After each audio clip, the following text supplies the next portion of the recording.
So, after I talked to all the nice people over at the Sky Tower Plaza, I headed over to Wild Arctic to hear about some of the rescue animals that live there. 6 southern sea otters. Oh, say that 6 times fast. Wow, Peebs. You're good. You should be an auctioneer or a rapper. You know, you've got a point. Anyway, I went down to Wild Arctic, and the otters were swimming around. So, like I mentioned, Chili, our 5-year-old, she was found up near Monterey Bay with that fishing line wrapped around her midsection.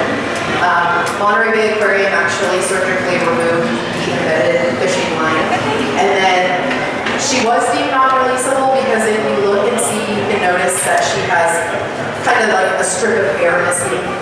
So their hair, their fur is very, very important to them in ways of thermal regulation, meaning they have to stay warm in the California coastal climate and the water temperature.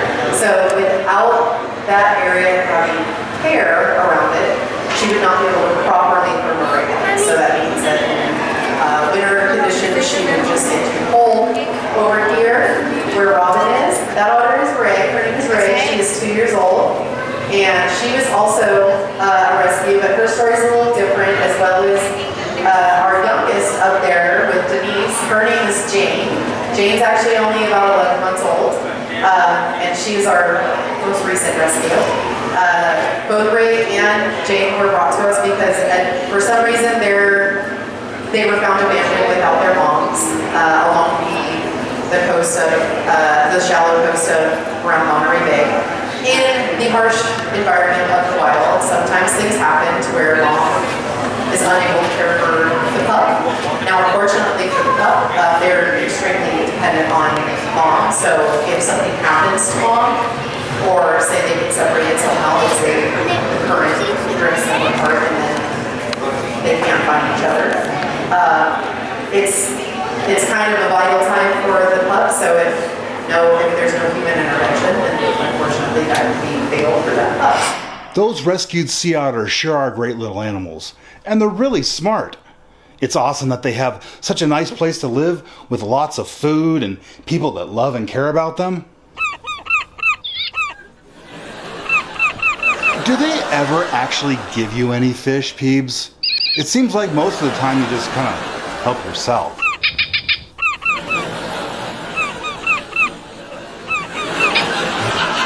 Speaking of which, sharks were the spotlight of my next stop. Over by the currently being renovated Shark Encounter to hear from some real experts.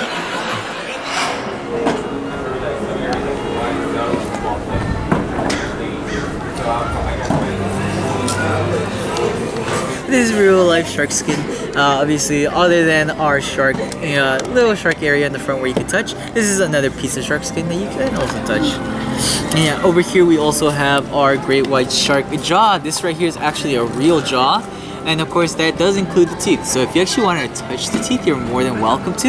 You can actually feel that they're kind of serrated like a knife, which is scientifically what they're called. They're called knife teeth. This is about as rough as I want to go with them. Yeah, especially real life ones, they'll definitely cut your fingers just by touching them.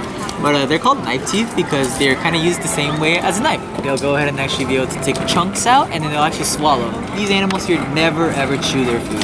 They'll just take a big old chunk.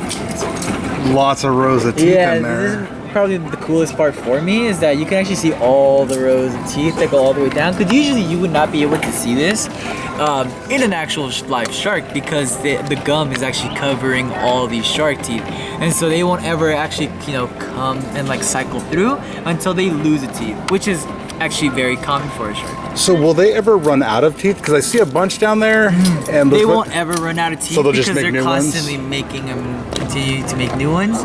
It looks like a tooth factory. Yeah. I mean, that's a good way to describe a shark, right? A tooth factory. You got all the ones waiting to go out right there, and then there's the ones. There's the ones on the shipping room floor. They're always ready. Well, I didn't know how else to describe it. To me, that's what they look like. Pretty accurate though, right?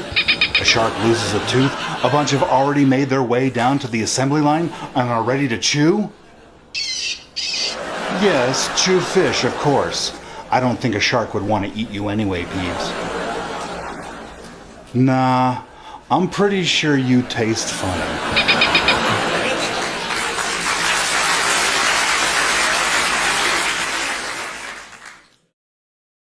Enjoy Fallon's better way to discount shop. Louis Dollar Plus offers the same products the other guys do, but at rock bottom prices. Enjoy our spacious and clean store conveniently located next to Safeway, and browse our tremendous selection of greeting cards, party goods, makeup, home decor, grocery, kitchen, cleaning, craft, auto, pet, toys, school supplies, and much more. Visit us today at 920 West Williams Avenue. Saving money is a must. Come shop with us at Louis Dollar.